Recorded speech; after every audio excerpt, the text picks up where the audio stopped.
Welcome into the draft profile for Trey Harris, wide receiver out of Ole Miss. And guys, this is definitely one of the more polarizing wide receivers, I think, in this draft process. And I'm here to just give my thoughts on the player and break it down the best way I can. Hopefully gives you a little bit of insight about where I think he's going to be as far as the way NFL teams are going to view him. And it's genuinely just a flavor of the week for you. Just around 1,000 yards over the past two seasons for Ole Miss and averaging over 17 yards per reception is awesome. Again, big play outside receivers, certainly the type of guy he is, so those averages make a lot of sense. And I will say this is a guy who was injured last season, about 4 or 5 games before the end of the regular season, so those numbers could have been a lot better, all right? And let's get into the skill chart and just break down who this player is as a whole.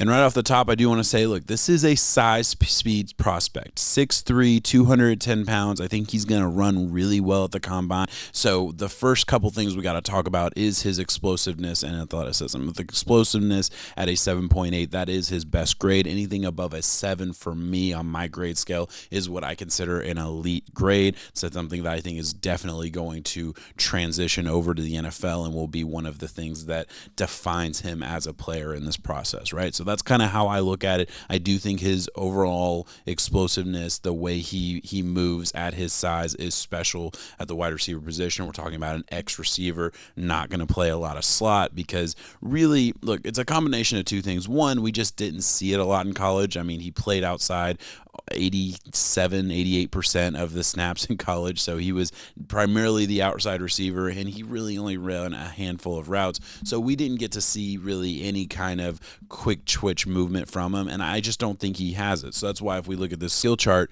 you're going to see athleticism at a 6.2 because, yeah, he's a hell of an athlete for his size. The only thing that ticked him down for that particular grade is because he doesn't really show any kind of short area movement skills. He doesn't show a ton of ability to, make you miss in a phone booth or anything like that. That's not his game. That's not who he is. That's not who he has to be. So we got to just define the player, put him in the box that he's at. And look, the NFL loves those X receivers. The NFL loves those big body physical receivers that can catch the ball in a lot of different ways. So yeah, that's who he is, and that kind of complements the next skill that I want to talk about, which is body control. I was consistently impressed with his ability to contort his body with the ball in the air, his ability to adjust to the ball really, really high level. He has a lot of control in that perspective. Also, and this kind of goes hand in hand with contact balance as well, he is a big physical guy, but his body control when being challenged on a route, when being pressed up, when being,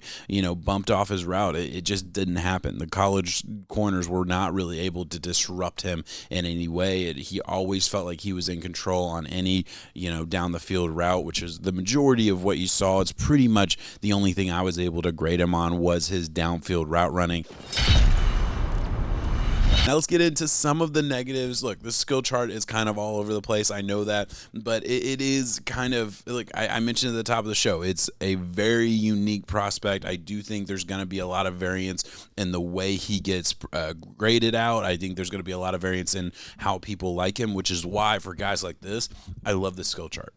I love being able to kind of distill who the guy is into a handful of skills and kind of show on a graph that, yeah, he's good at these things and he's not as good, or there's definitely going to be question marks about his game. And look, if you're the type of guy that just cares about athleticism, explosiveness, can you catch the ball, can you run real fast, then yeah, you're going to love this guy. And if he interviews well and he tests really well out of this world, then yeah, he could sneak into the first round. Now, I want to preface that by saying this isn't like DK Metcalf level testing. He's not going to test at those levels. I picked DK because he obviously also went to Ole Miss, and he also had a lot of those same concerns. There were just questions about his route running.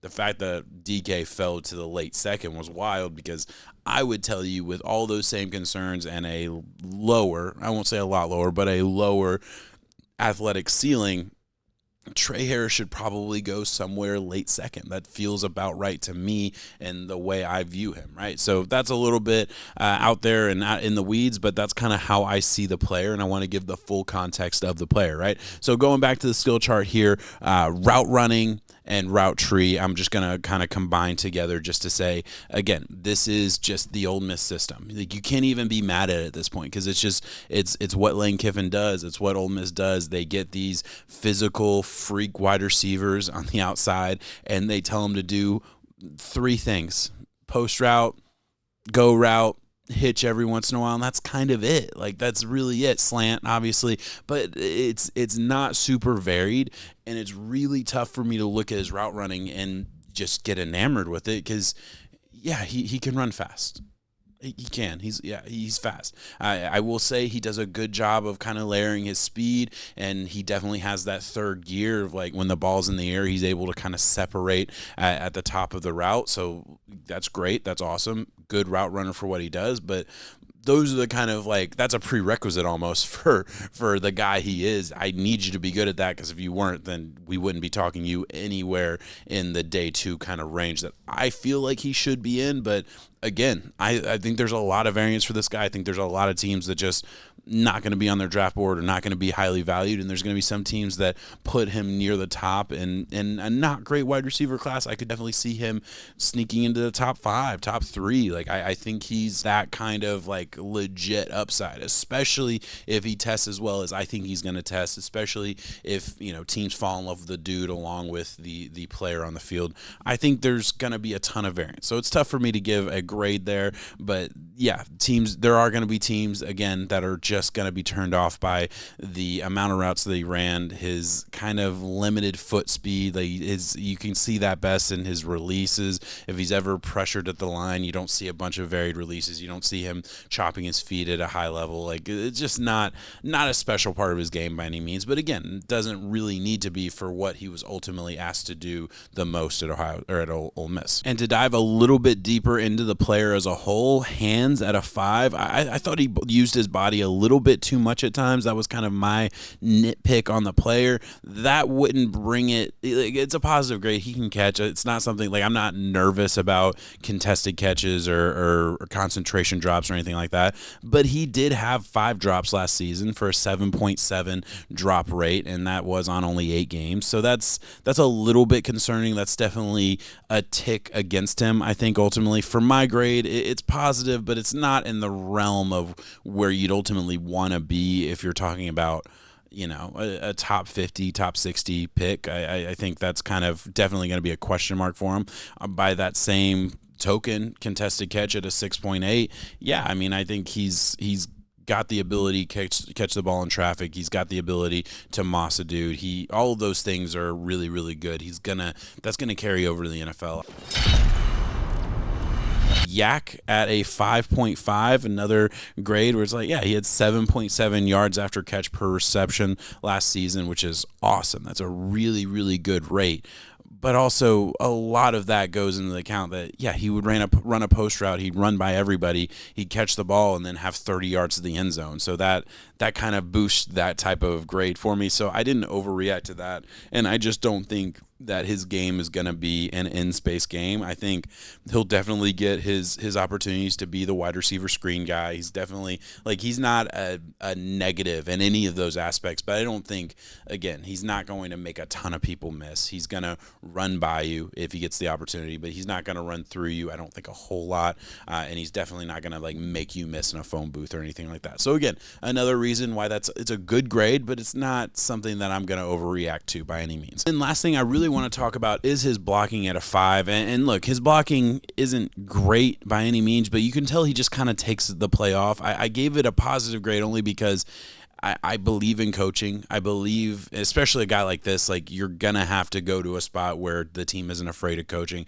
He's going to need to develop. This is very much a projection type of grade for me. I'm projecting him to be really good in the NFL, but, like, the guy he is, or at least was in college last season, is not a guy who would be super successful in the NFL. But you see enough in the player to believe that he can make that next step, right? So that's kind of where I'm at with it. But I wanted to talk about his blocking to kind of also bring up the fact that I do feel like he took plays off. And this goes into coaching. Like, this is very easy to coach out of him, but it's definitely a nitpick that I had. I could tell when he was the decoy route. I could tell, and I shouldn't be able to immediately, right? If I'm studying the film and I'm going back and forth, like, okay, okay, yes, I should be able to see what the quarterback's doing, see what the scheme is, and be able to tell. But I shouldn't be able to tell based on the way you ran your route. You run the route 10 times and you're running like a bat out of the hell 9 of them, and then the one where the ball's going to the guy underneath, he just kind of doesn't give it his all and just kind of runs the route lackadaisically. I feel like there's a little bit of that in his game, a little bit of laziness, I guess maybe is a good way to put it. But overall, I do think that's going to be an element of his style that's going to have to just be coached out of him. You can't have that in the NFL. High upside player, has some traits that I think teams are going to really like, they're going to gravitate towards. He's a style. He is that X receiver. So there's elements of his game that I don't think teams that just don't need that or aren't looking for that, it's not going to be counted against him too much. But there are other elements of his game that definitely are going to require questions. I think the upside is pretty high, to be honest with you. I lean towards the upside with a guy like Trey Harris. I lean towards thinking that he can be a really he could be a really good number 2, but I think he has the potential to be a number 1 in the league. Like, I really think that's his ultimate ceiling. Does he ever get there? Yeah, he's going to have to fix some things. He's going to have to expand his route tree a little bit. He's going to have to show a little bit quicker foot speed. There's elements to his game that definitely need work, and I'm not trying to say it doesn't, but I look at a player ultimately that just has the world at his fingertips right now, and, can you take that and run with it? Can you go be A.J. Brown? As far as my draft grade, yeah, I couldn't give him that. I don't think he'll ultimately go first round by any means. I don't even really think he'll be early day 2.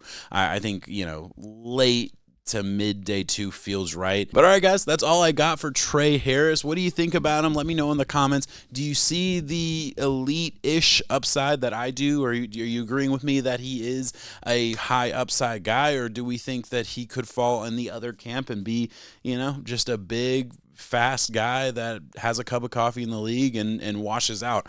I could see either. I really could. I'm not saying that definitely won't happen. I just would bet on the upside for him because I think the upside is pretty damn good.